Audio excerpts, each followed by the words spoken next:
My name is Dr. Anna Persaud. I'm the CEO of This Works. Welcome to Getting on Your Nerves, a podcast where we explore the science behind stress, sleep, and nervous system regulation. Each episode unpacks why so many of us feel permanently overstimulated and unable to properly switch off through conversations around stress, recovery, well-being, and the connection between the brain and the body. Since 2004, This Works has pioneered sleep science through clinical trials and neuroscience research designed to help move the body from fight or flight into rest and digest, supporting better sleep, recovery, and nervous system balance. Today, I'm in discussion with Dr. Lana Gault, who is a medical doctor, but she is also an aesthetic medicine expert. Mhm. Hi, Lana. Hi, how are you? Welcome back to the podcast. Yeah. So, today we're going to talk about the upper body. This is really to help us understand how stress and nervous system dysregulation can affect our upper body in particular, and what that means in terms of how we look as well as how we feel. Often, stress is felt in the mind and the body before it shows itself in the face. But it's true, Lana, isn't it, that actually there is something called the stress face. Yeah. So, talk to me about the medical side of stress in the body. If we go from perhaps the top to the Mhm. middle, and just some of the things that nervous system dysregulation causes in terms of both our musculature, our autonomic nervous system, the lymphatic system. There are many systems affected. So, talk us through some of those. Yeah, so when we're stressed, we tend to have really tight muscles. Our posture can change. The way we look can look quite different, actually. And there's multiple signs on the body. But when we look, for example, from the top, if we are in a stress period in our lives, we maybe have a bit more of a hunched over appearance. Our head becomes heavier. We look a bit more angry, actually, Mm. and we get that frowning in between our eyebrows. Just we're always ready, on edge and hyper vigilant whenever we're stressed. So, stress is something that none of us enjoy, although it is part of life. Dealing with stressors that cause us discomfort because actually now in terms of the nervous system, it's the fight or flight system that is dominant. It's there to protect us, it's there to make us ready for action. We need it. That's how we've survived. But what we want is to be able to manage that so that when we are not facing a stressor, that we are able to reverse that and be in the parasympathetic, the rest and digest system. That's what we all want. We want agility, right? We want to be able to move between the states as the environment demands. But what we don't want is this sense of stress to affect not only our mind but how we look. I mean, people might say to you, you're looking stressed.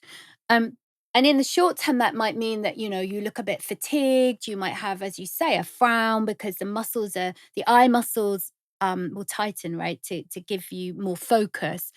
But then what happens over time? I mean, I think, am I right? Changes happen actually long term. Tell me about that. Yeah, so when we're stressed, for example, like I was saying about our muscle contraction, we may get lines in our face appearing a bit stronger because those muscles are contracting more. And as a result, we can look like we're frowning a lot more than usual. If we look at the neck, for example, Mm. if our shoulders are hunched up and we're bent over, and over time we have that constant contraction of the muscles in our shoulders, we'll get some tension in the back of our head, and this might cause headaches going back up into the neck. We might get shoulder pain, and as a result of that, we may look a bit more nervous. We might not seem as confident because we're not sitting back nice and straight and keeping our head held high. When we're stressed, our head may bend forward, and actually our head is quite heavy. It's 4.5 to 5.5 kilograms on average. And so, even a tiny degree difference in how we hold our head can put strain on the back of our neck and cause contraction of those muscles, as well as other muscles to weaken as a result because they're not being used as much. Yeah. And I think many people will be familiar with this sense of, muscle tension up here and, kind of feeling the shoulders and the upper back are feeling tense. And so when we're in a state of chronic stress, these muscles don't actually fully relax, which is why it's so important that we move, right? That we stretch these muscles out to stop that relationship between the body and the mind. Because when the muscles are tense, it's reaffirming to the brain actually there is a reason to be on alert. So we need to kind of break that by stretching the muscles out. So in the face itself, so I've been a teeth grinder in the past. I think you've been a teeth Yeah, grinder. exactly. So what happens in this area here? Because I think there's quite serious implications. Yeah, so what we might find is that personally for me actually I had some dental problems as a result of it because I was grinding my teeth so much that it was wearing down the enamel in my Yeah. teeth. And the reason why we this happens is because we have muscles of chewing in the cheeks, and they're used for chewing and grinding when we're eating food. However, if we use them too much, for example, when we're stressed, we tend to clench our jaw. Yes. And as a result of that, this means that there's constant contraction of those muscles. And for me, it was happening subconsciously at night, particularly. And these muscles were getting stronger and stronger. And as a result, you can get headaches from that because it's causing tension within that area of the face. But not only does it cause something like headaches, but it can cause a change in how your face appears. So your cheeks can become wider, your jaw can become wider and more square as a result as those muscles get stronger. It's a bit like going to the gym. Whenever, say, you want to make your biceps stronger, you'll continually contract that muscle. And over time, you hope to get a bigger bicep muscle. But in your face, this is counterproductive. And you end up getting a really tense jaw.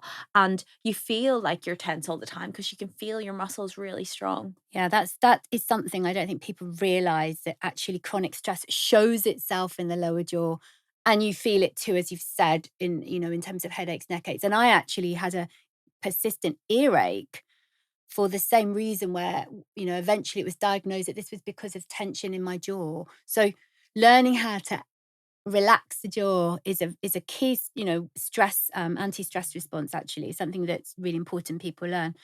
So, okay, so as we come down the body, we've talked about the face, the look of stress on the face, but you've talked about the shoulders, but I also believe it has a very significant impact on our breathing. And Exactly. breathing and the nervous system are intrinsically linked. Yeah. Tell us more about that. So, when we are in this fight or flight mode, or when we have a parasympathetic and a sympathetic nervous system, which I think we've touched on in the last podcast, but sympathetic is when you're in this fight or flight state, and parasympathetic is when it's rest and digest. And the parasympathetic, we want to strengthen that because that's when our breathing is nice and calm, and we're able to regulate ourselves. However, in the fight or flight state, we tend to have really shallow breathing. We aren't able to expand our lungs fully, and we aren't able to bring in all the oxygen that we would really ideally like to get into the bottom of our lungs to be able to expand them. And that can be whenever we're stressed. We're bent over, we're Mm. ready for a fight. We're reducing the capacity for our lungs to expand because there's less space for them to expand. And our diaphragm can't flatten as much as it should whenever we're taking that big breath in. So as a result, we have really shallow breathing that's not bringing all the oxygen that we would like to get into our lungs. And this can actually result in frequent, for example, chest infections because we're not getting air into the base of those lungs. And so we're not getting the shift of air in the base of the lungs. So bacteria can then build up. And we actually, the reason why we breathe in and out is to breathe in the oxygen that we need and to expel carbon dioxide, which we don't need.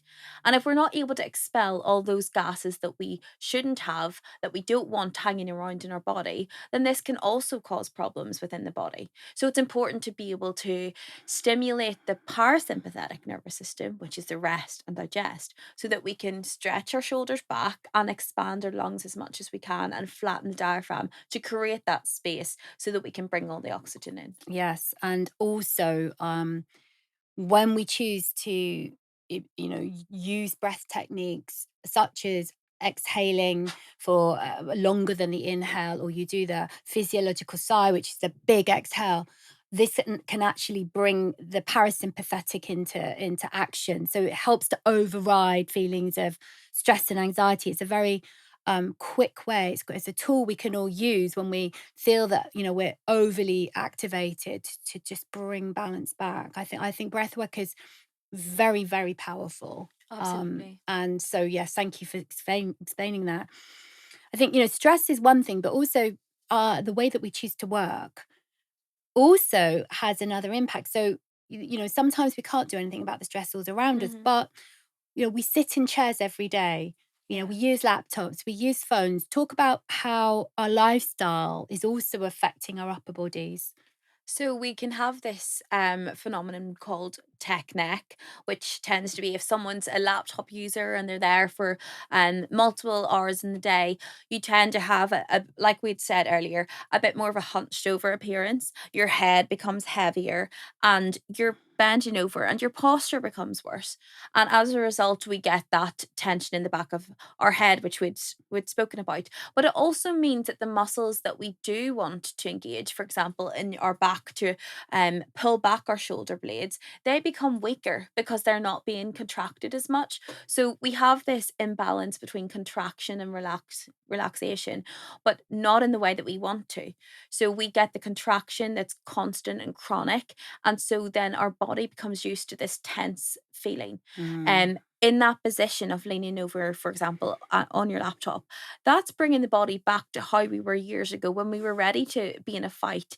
Many years when it was literally fight or flight, fight your enemy, and we were in that hunched over appearance. When you think about boxers as well, they're in that, they're protecting their vital organs, they're protecting their heads down, and that's physiological to protect themselves. But when we're working long hours on a laptop, it's not what we need. We don't need to protect ourselves. It's just that long term position makes our body think that we're in that situation. So this kind of opening up of the shoulder back and the heart kind of coming forward, although it might make us feel a bit vulnerable, is actually really important to help to strengthen the muscles in the back and to give us that posture balance that then Exactly. signals to the brain actually there isn't a threat. Um, so also, as we think about this kind of postural piece up here, it's important, I think, also to talk about the eyes, because when you bring screens closer, Mhm. you are forcing the eyes to focus, and when you ask the eyes to focus, it's telling the brain, be alert. Exactly. And I think that that is something, again, we're not always mindful of. The more that we have a screen close, the more that we demand our eyes to concentrate, the more activated we are. Exactly. We're more hyper vigilant. And again, it's bringing us back to running away from the tiger kind of thing, that Yes. we need to narrow our focus and make sure that we are really focused. And again, that can affect how the face looks as well. Because, like we'd said earlier, whenever your eyes are focused and you're trying to really look at the screen, you tend to frown at the screen. As a natural response. But over time, that can really add to, for example, the appearance of wrinkles, particularly between the eyebrows and on the forehead, because you're constantly frowning on the screen. And many people obviously have glasses and things that may contribute to be able to reduce that chance. But this is something that we need to be aware of. And even when you're looking at the screen, you need to think, am I frowning here? How do I feel? Like bring your ground yourself, bring yourself back to think, how is this position, the way I've got my shoulders, the way I've got my head, how am I focusing, am I frowning, all those kind of things can contribute long term to problems related to the laptop life. Yeah, I think I'm right in saying, please correct me if this isn't true, but people, when they're using a screen up close and they're focusing, and so they're now, as you say, they go into a more alert, activated state, they Mhm. also stop breathing. So they hold their breath, and then because they hold their breath, that then causes, more activation. So it's Yeah, also, to your point then, if this is true, when we're doing screen work, is to remember to breathe exactly. Yeah. with these big exhales to help to flush the carbon dioxide out and to give that kind of regulatory balance within the nervous system. Yeah, and I'm just as much of a culprit of that as anyone. I can feel myself um hold my breath and not breathe properly, but it's about only trying to reduce the amount of time that that happens. So, okay, maybe a few months ago you were doing that and it was happening for 10 minutes, you were holding your breath and breathing irregularly, but now maybe it only happens for 2 minutes, because if you put in these breathwork techniques or grounding techniques, it kind of brings you back to where you should be, and it reduces the consequences of holding your breath and not bringing the oxygen into your lungs and not perfusing your tissues. So yeah, it's important to be aware of it when this happens. Okay, next subject is hair. Now, Yeah. lots of the community are very interested in hair health, um, hair shedding, hair color. Mhm. And I believe there is a link between chronic stress and the hair. So let's talk about color to begin with. Yeah, so color is used, it comes out as a result of cells called melanocytes. As we age and if we're stressed, these melanocytes can not function properly, and they may not be proliferating or reproducing regularly enough. And so as a result, we lose that pigment and the melanocytes, the numbers may fall and there may be issues with those cells, and then we get the grey hair. So it happens naturally with age, Mhm. but then it can happen more rapidly if we're in a kind of state of chronic stress. Am I Yeah, right? yeah. So the cells themselves can go into, there's different phases of cell cycle and cell replication. However, chronic stress can push those cells into like a resting phase, and so they're not proliferating or reproducing as much as what they should be, and then we cause the cell to then die, and then the hair can fall out, or we have areas of patchiness in the hair as a result of chronic stress. Yes. And we've got hormonal stressors. So these are, there's nothing we can do about that Yeah, unless we go down kind of the medical route. And that's an option for men and women. yeah. But I'm right, I think, in that stress can actually exacerbate the issue. Yeah. True. Yeah, exactly. And what we might see is that there may be a delay in the result of it. So, for example, you may have the stressor at one time in your life, and then you may not notice the hair loss until several months after. And then it's really difficult to establish what was the cause of that. Was it new shampoo? Was it something that has happened in the past couple of weeks? But actually, if you look back retrospectively, you can see that the stressor was months ago, but you're only seeing the result now. That I think is really fascinating, actually. And I do. This happened to me actually in the summer where I had a stressful event and the hair was shedding in the autumn. It was shedding Yeah, long after the event. So something for us to all be aware of. exactly, yeah. So your practice in aesthetic medicine is very interesting because we're here talking about nervous system care, but we are a brand that sits in this space between sleep, stress, nervous system regulation, and we give our products. So our products are very much about skin and also hair, body care. So we are very much talking about the way that skin looks, Yeah. and you care and you work in that area as well. So talking about aesthetic medicine, it Mhm. just explains to our community what it actually is. I mean, I think originally we used to talk about Botox. That was the original aesthetic medicine product that people would go and ask for, and it's been around a long time. So how has it Yeah. evolved? So I feel like a lot of people know Botox. So Botox is actually a brand name for a lot of anti-wrinkle injections. And it's a brand name for a toxin that we can use to prevent the contraction of muscles. Um this can be used clinically in, for example, someone who's got cerebral palsy, who's got a contracted muscle. Some people with cerebral palsy may have like a contracted hand like this. And so it reduces their ability to be able to use that hand or do anything.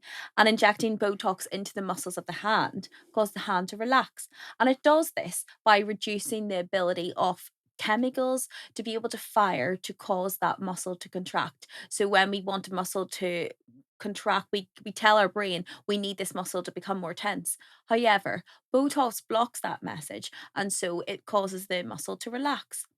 We can use it in aesthetics, for example, on the forehead, because we've got, say, lines.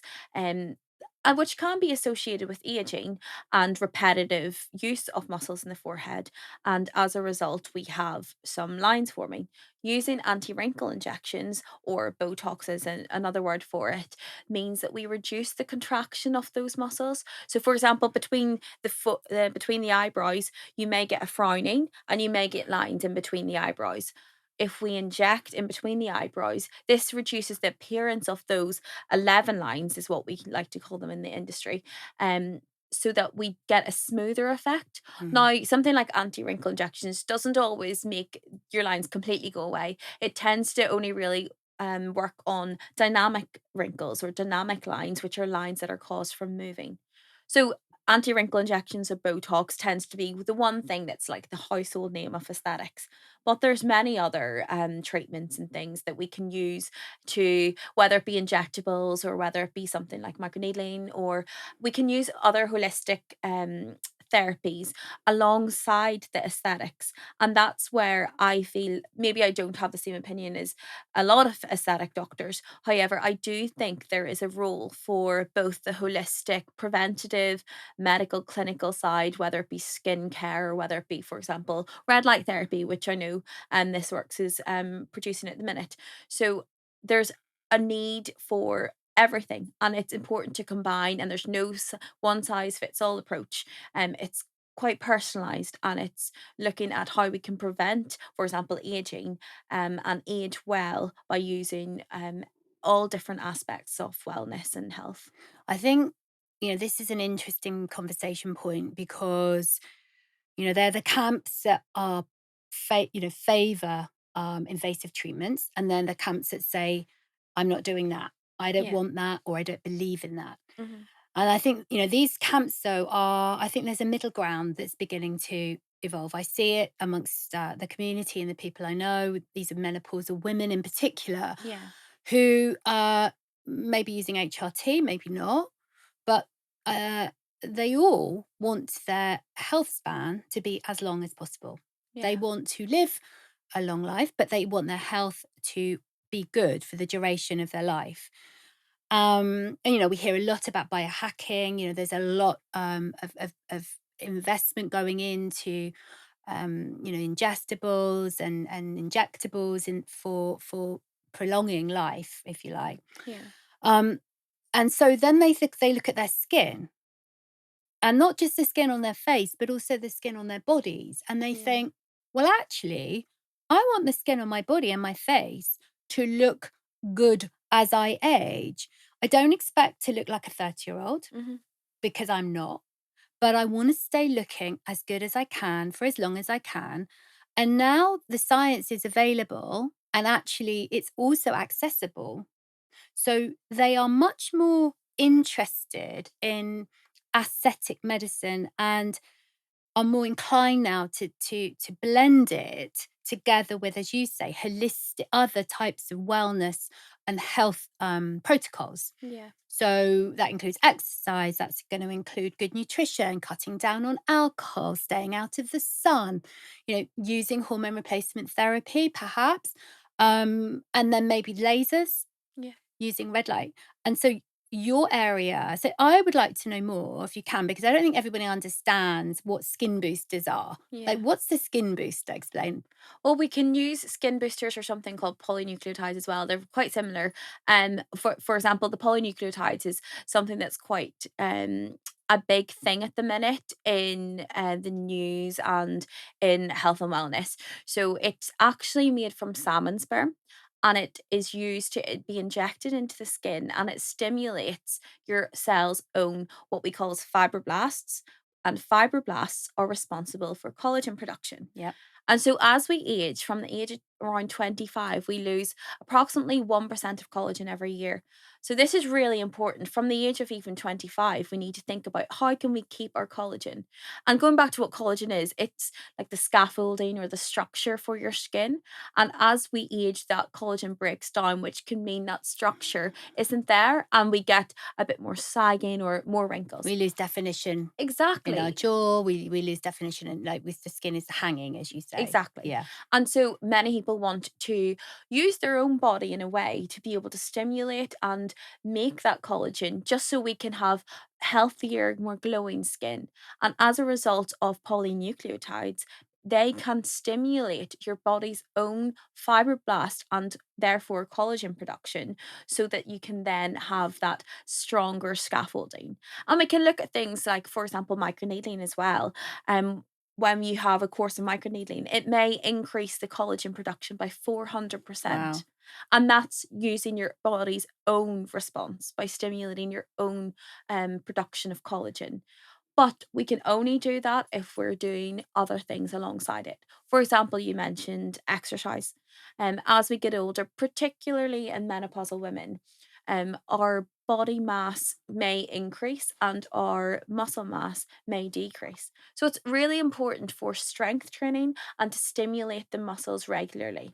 Um, Taking adequate protein enables you to use the protein for building blocks to create something like collagen, so that we can combine both a healthy eating strategy with your high protein diet, as well as keeping a healthy weight and as well as exercising to be able to keep the scaffolding in your face, in your body, and have that definition so that we reduce the chances of, if we fall whenever we're older, that we're going to have a broken bone because we've got stronger bones because of our health and whatever we're eating, and because if we've got stronger muscles as well, that's going to increase stability. So Mm, it's there's such a wide range of things that we can do, but it's important to look at every aspect of your life and see how mm. you can attempt to optimize. We're never going to be perfect, but just do whatever you can.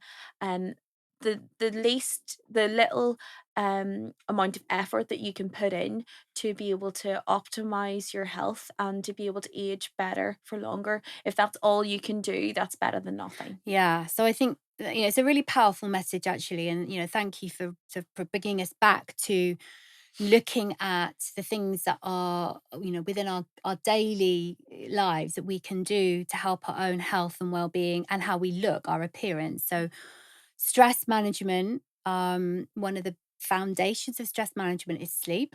Yeah. And this works is a brand that has been pioneering sleep, and the importance of sleep for beauty Yeah. for over a decade. We've very scientifically backed sleep research, but also it's for your skin. And so we talk about these pillars of health, and sleep is certainly one of them. We're also, we talk about stress management, and we've had a great, so many great examples today from you about how we need to manage our stress to manage our skin and how we look and our hair and our musculature, and how our body looks and feels.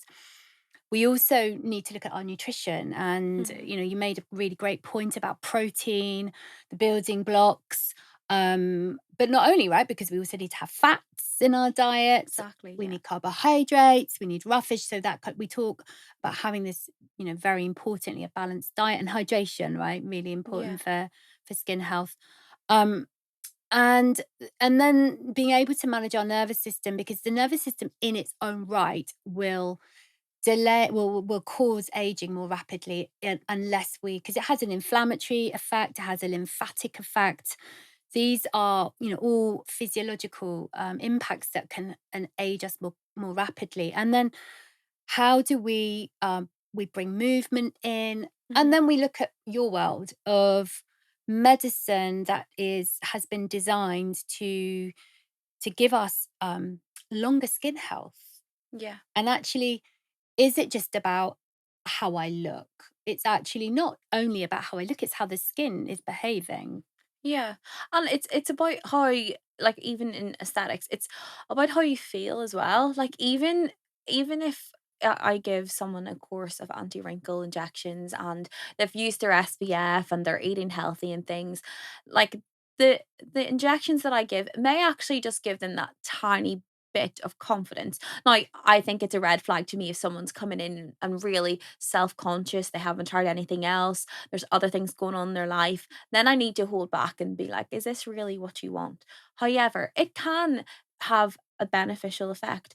And if you feel more confident, for example, in how your makeup goes on because your skin health's really good, then it's going to have a better impact in the rest of your life. And we all know if we've had hormonal acne or any changes to your skin and really bad spots for a couple of weeks, it really can get you down. It Yes. particularly, and you don't want to go out, you don't want to meet people. Obviously, at extreme cases, but it can really affect your confidence. And you don't want to go and sit in front of someone for half an hour for them to look at your skin Mm. if you're really self-conscious about it. Mm. So it's important to be able to keep our skin healthy. And we do know that stress can reduce the skin barrier and cause more toxins to seep out and cause increase in what we call sebum production, which can be um contributing to acne on the face, for example. And so that's why, going back to the stress and even sleep can impair the skin function as well, and it can all contribute to how your skin looks and your skin quality. So we talked about other ways that we can treat the skin using, laser microneedling, and you mentioned red light. Yeah. I think it's also referred to as photobiomodulation. Yes. And this wax has launched its own red light, which I'm sitting on Yeah, here. very Yeah, exciting. this one here. So we have in our set two of these pads, and I'm just gonna just for the effect, the red light. Lovely. So why do you like red light as a aesthetic medical doctor? Tell me, why do you like red light? I think it's really important to look at things that we can use to help us age better for longer, which I've said earlier. And it's important to look at the clinical data. So it's not just a fad or it's not just something that we see on TikTok, but to look at the science behind it. And what's really interesting about red light is it actually it originates initially NASA had looked into it and Hmm. looked at it for wound healing. So red light's not just about to make your skin look good on your face. It can be used for wound healing elsewhere. It can help with your mood. It has so many benefits, which I'm sure you will go into, and I'm sure this works has explained in many content pieces. But red light is really exciting in that it's scientifically backed. It's not just a fad, and there's so much out there showing that it actually has beneficial effects in how you look, and it can also affect how you feel. So as we think about autonomic balance between, the fight or flight and the rest Hmm. and digest, um, there's been quite a lot of noise in the last few years about the polyvagal theory and the Yeah. vagus nerve, and Stephen Porges, was the Yeah. originator of the polyvagal theory. Um, Explain to us a little bit about this nerve. Yes. So speaking about that theory, it's about the fight or flight response, the social interaction, and the rest and digest. And something that can contribute to that rest and digest response is stimulating a nerve called the vagus nerve. Now, the vagus nerve is called the vagus nerve because it means the wandering nerve. It's a very long nerve in the body that can innervate multiple areas of the body, both the skin, areas of the neck, your near your voice box, and even your heart and your stomach. So it has multiple effects. And what we can do is we can stimulate that nerve to cause your body to relax. It allows your breathing to become regulated. It controls your diaphragm. Whether you're breathing shallow or not is because that vagus nerve needs to be stimulated to cause the reduction in, for example, your heart rate or your breathing rate. And we can stimulate the nerve in many ways. And one way, which I know you have a particular interest in, is breath work. Mm. And the box breathing and the extended breath out all contributes to strengthening that nerve. Yeah, I've done quite a lot of research myself on the vagus nerve, and we talk about the ventral and the dorsal vagus. Probably too much detail Yeah. for this podcast, but I use a vagus nerve stimulator in my ear Oh, very here good. with a I use a electrical current to Oh, try to strengthen the vagal tone in yes. order to just give me that more greater control over this parasympathetic. And I have to say that over time, I would say, in the proxy for this the functioning of the parasympathetic is that heart rate variability, which I Yes. measure overnight.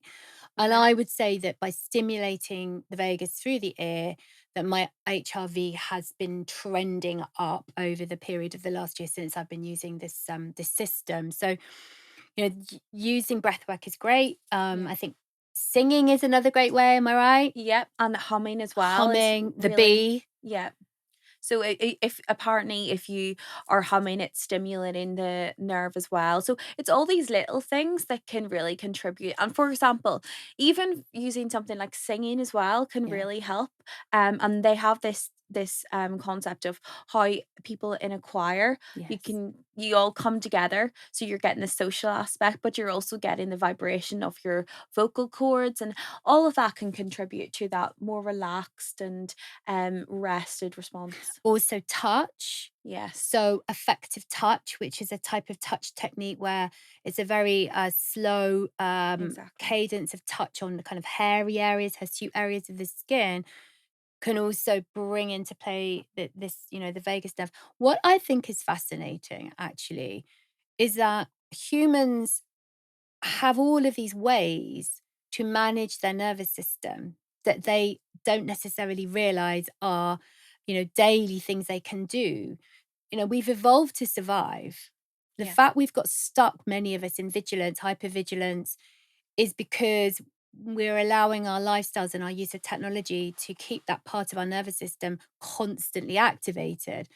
But the flip side of that are all these other techniques we've been talking about, breathing techniques, using the eyes, looking into the distance, using touch, using singing, humming, using the ear, sounds, using human contact. Yeah. These are all ways that the humans evolved to manage between these two systems. But we've not done enough, in my view, of the stimulation of the parasympathetic, but it's all in our gift. Yeah, exactly. And even going back to the choir example, I read recently that actually members of a choir, when they sing together, their heart rate is all regulated together. So their heart rate's going at the same rate, which is incredible. It just shows you that there's more out there than we think. And actually we need to think outside the box and what's actually going to make it stick for us. So is it going to a choir? Is it humming in the shower? Is it speaking to a friend? Just to give yourself a break and to take you out of that fight or flight. Yeah.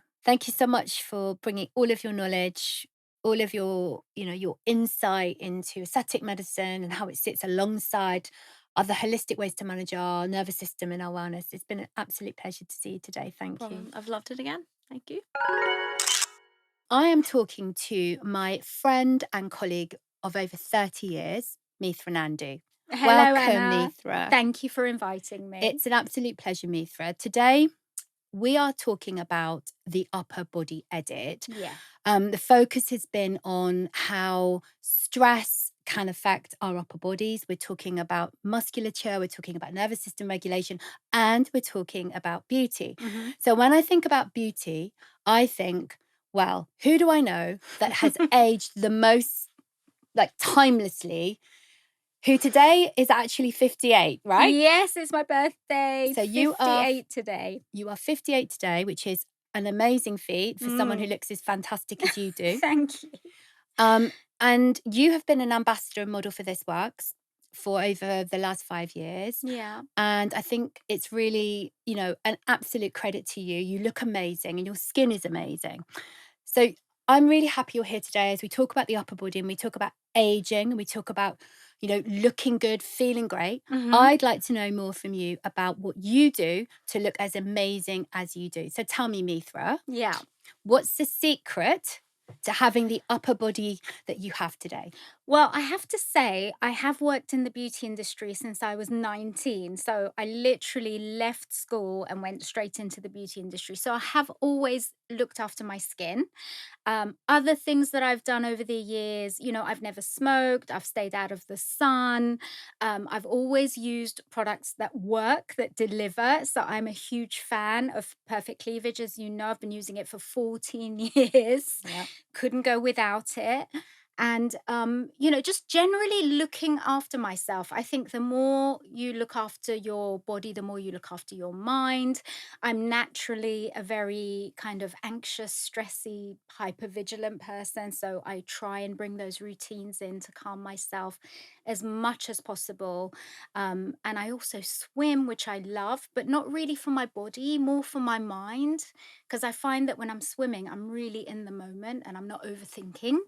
And so I just start my day like that. And I'm a big believer in how you start your mornings will really dictate how well your day goes, you S- know? So I think you've touched on some really interesting points. Let's just pick up on some of those. So Sure. I've been in the beauty industry alongside you for Yes. those 30 years. We haven't worked together for all of them, but I think, we are the generation of postmenopausal women who have been making the best of what the cosmetics industry had to offer. Definitely. When I look at some of the formulations, the active ingredients that are on the market, that have been on the market, I mean, you and I have been, at the forefront of using these ingredients. So if you think about the types of ingredient that you Hmm. love, that you think work, what would Hmm. they be? Oh my goodness. So, first of all, fragrance in a product is really important to me. It's got to make me feel good as I'm using it. Okay. I know lots of people love fragrance free, but I don't.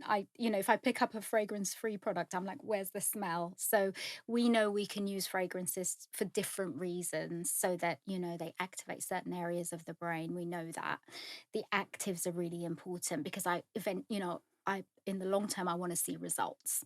So that's really important to me as well. And practical and easy to use because I don't have a whole lot of time for a 15-step beauty routine. Right. I know some nights you want to do that and you want to pamper yourself and you have the time, but things that are, multitasking, that are quick, that are portable, that you can use on the go as well. So if I said to you, Mithra, you can only take three products on this trip we're going on, only Yes. three, Hmm. what are they?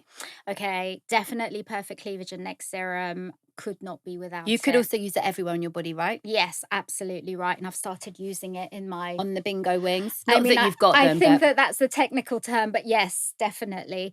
Um, the other one is own time. are you going to take a fragrance? I love own time. When I was listening to you talk about why you created own time, it just rang bells. I was like, this, she's made this for me.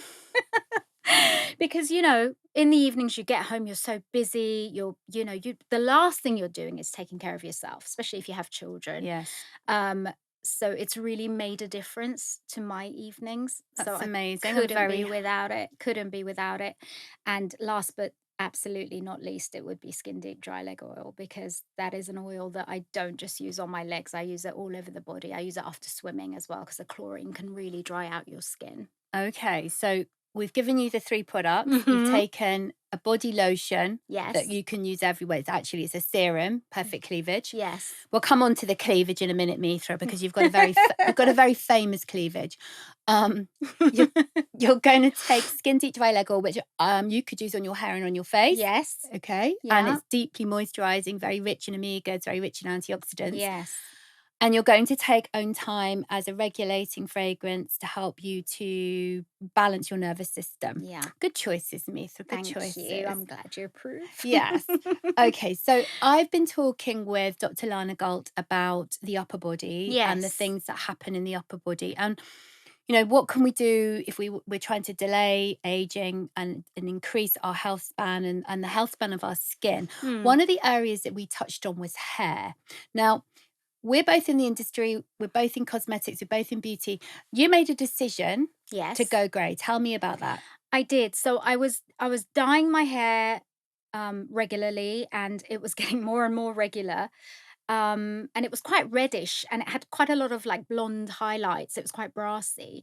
And then in a very short space of time, I was getting my roots come through. And my roots, I'm Middle Eastern, the roots are really dark. So there was so many different colors going on in my hair.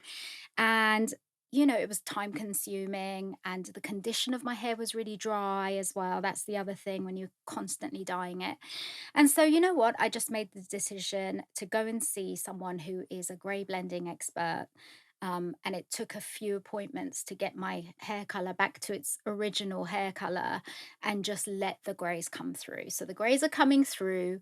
I actually think gray hairs soften your features as you get older. When I look at older photos of me with dyed hair, it looks quite harsh. Um, and I look at them as like natural highlights, It looks so it looks very beautiful, and I think what's interesting, if I, we come off the subject of hair, because your hair does look fantastic, and thank I you. think it's a great example of good role model for other women who've got dark hair who want to go grey. But also at the same time, though, the Mm, skin on your face and the skin on your body looks really young. mm. So let's just talk about that. You said you don't put your body in the sun, you use Not anymore. SPF. Yes, every day, Okay. religiously. So you have been the model for this wax for perfect cleavage. Mhm. Um, you know, we've sold hundreds of thousands of bottles We have. thanks to you Thank being such an excellent ambassador for the brand. So, this part of your body, do you want to talk to me about how you take care of it? Yeah, so I think it's a very delicate area. I think as you get older, it gets thinner, and it's the area that we don't really think about. So, we're walking around and we're wearing, I'm wearing a lot of low cut tops. Not today. I was We instructed to wouldn't let be you. a bit more modest. And I never thought about putting SPF here. So I'm, walking around, and then all of a sudden, you wake up in the morning, maybe you're, sleeping on your side, you wake up and there's the line and you're like, hang on, where's that come from?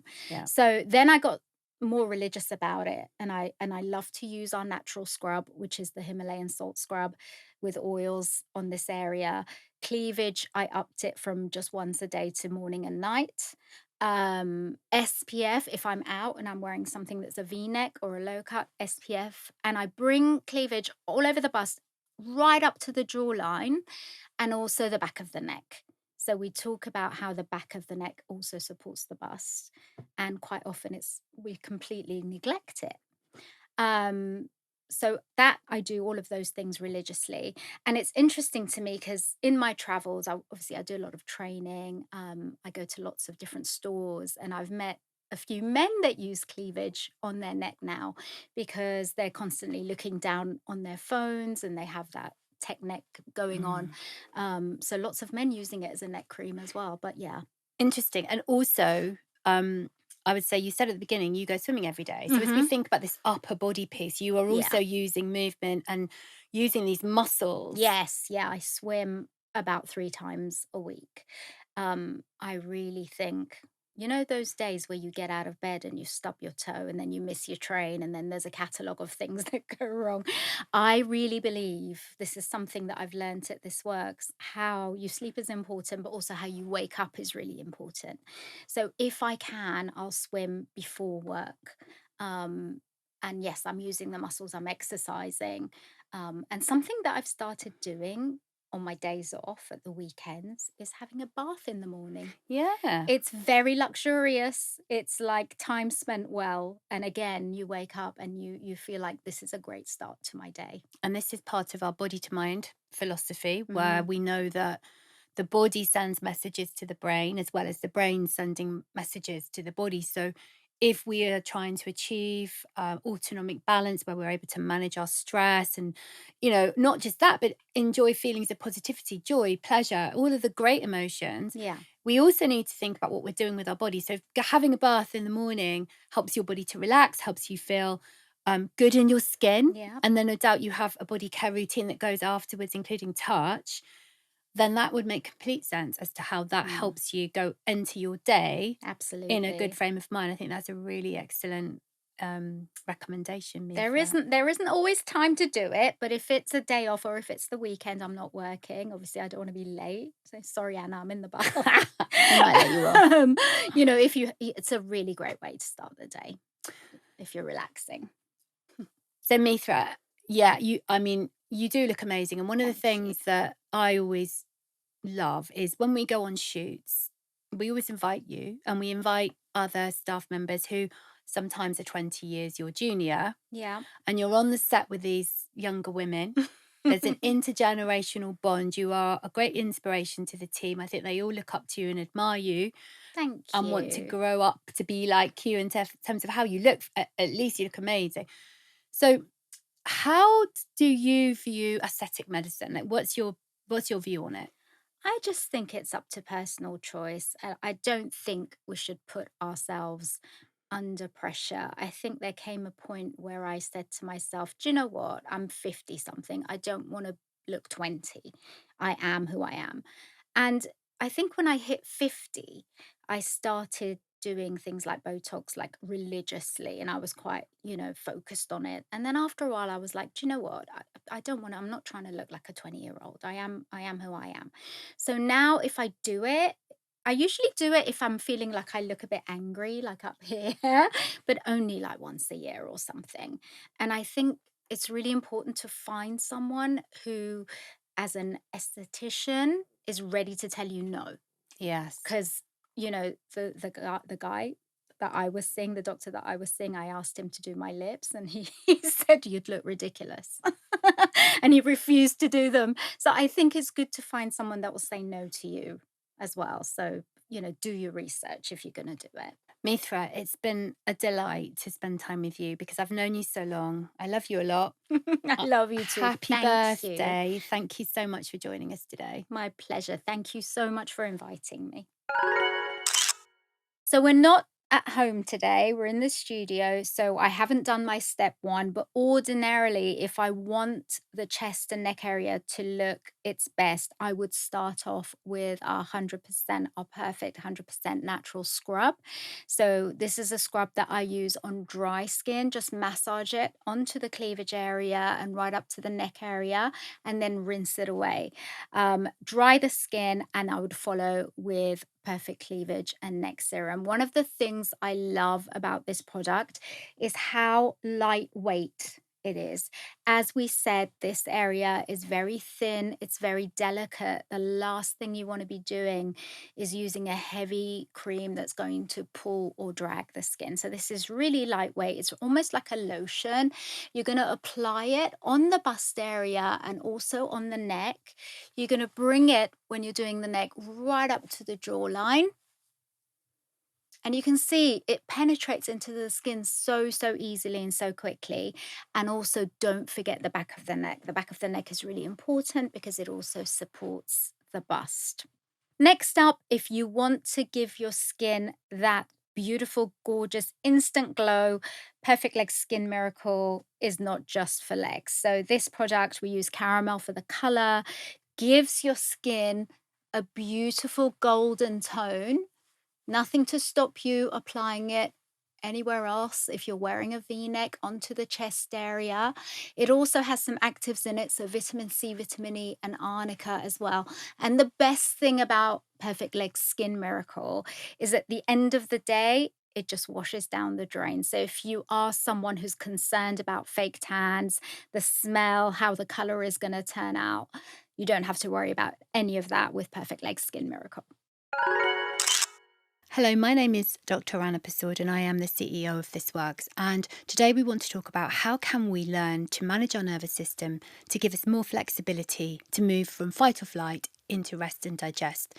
And as we look at the upper body, how can we make a difference? Autonomic balance, the balance between fight or flight and rest and digest, is very much influenced by a nerve called the vagus nerve. The vagus nerve interacts with the autonomic nervous system and has a significant impact on our ability to recover, our ability to sleep, our inflammation processes in our body, our heart rate, our digestive processes. It is a very powerful system, and we can learn how to interact with it, and in so doing, give us a little bit more control over the way that our nervous system is interpreting the world. The most direct, non-invasive way to stimulate the vagus nerve is actually through the ear.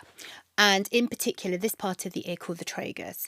Now, there are systems that are on the market, like the NeuroSim, which send an electrical current through this part of the ear, and it signals to various parts of the brain, including the limbic system, which is where the threat response is, and also the cognitive elements of the brain. And by stimulating the nerve in this way, it gives us an increased vagal tone over time, and it depends very much on the individual. It depends on the electrical current and how long it's used for. But over time, the data has shown that this type of stimulation can help to improve our response to stressors. And this is measured through heart rate variability, as an example. So, this is a very popular method that's now being used by people who want to strengthen the parasympathetic and give ourselves a greater ability to manage that switch from fight or flight into rest and digest. A technique that all of us can use, very much focused on the upper body, that can help to modulate the parasympathetic nervous system and interact with the vagus nerve indirectly, is a touch technique called effective touch. Now, there are cells in the skin called C tactile cells afferent, and they send signals directly from the skin up to the brain. And in so doing, they help to give a autonomic change over time, over the touch period, from reducing sympathetic activation and moving in favour of the parasympathetic. Now, this type of technique is done very slowly, and studies have shown that the ultimate speed is to cover 3 centimetres in a second, so it's slow. By using an intentional touch, stroking the upper part of the body, the shoulders, the arms, the décolleté, which can be done with or without products being used, you are sending signals of safety to the brain. And the body is then able to move itself out of a sense of vigilance, a sense of being ready for action, and into a state of relaxation. So, if this is done in a repetitive way, you're able to give yourself another tool to help to regulate your nervous system. Effective touch has also been associated with the release of the hormone oxytocin, also known as the bonding hormone. So, we can imagine that actually using this type of touch technique, and if we're able to increase the amount of oxytocin, that has been shown to have a dampening effect on the impact of cortisol, the stress hormone, which can be released. So, it gives us greater ability to regulate ourselves and move the body into a sense of relaxation more quickly. Using cold water on the face can also be an effective way to help to down-regulate the stress response. And that is because there is a response in humans called the mammalian dive reflex, and cold water has an impact on the heart. It slows it down, and in so doing, tells the brain that this is not a crisis and helps to move us out of activation into a more relaxed state. Humming and singing are really enjoyable ways to help us manage our nervous system because they interact with the vagus nerve in a number of different ways. First of all, just by the fact you are exhaling for longer than you're inhaling when you're singing or humming can in itself help to reduce the sympathetic activation through the heart rate. Secondly, the vibration in the throat and the skull and the neck also have a direct impact on the vagus. There is an increase in nitrous oxide associated with humming, which also has an impact. And then you have the social benefit of being together with other people if that's something you're choosing to do. A lot of our tension is often held in the upper body and in the jaw and in the neck. So learning how to release tension in these areas can send signals to the brain and help to move us out of that state of activation. So it's a mindful knowledge, an interoception, if you like, where we purposely release the tension in these areas. Maybe we do a clench and then we do a release, but something to do frequently throughout the day just to give us that sense of balance.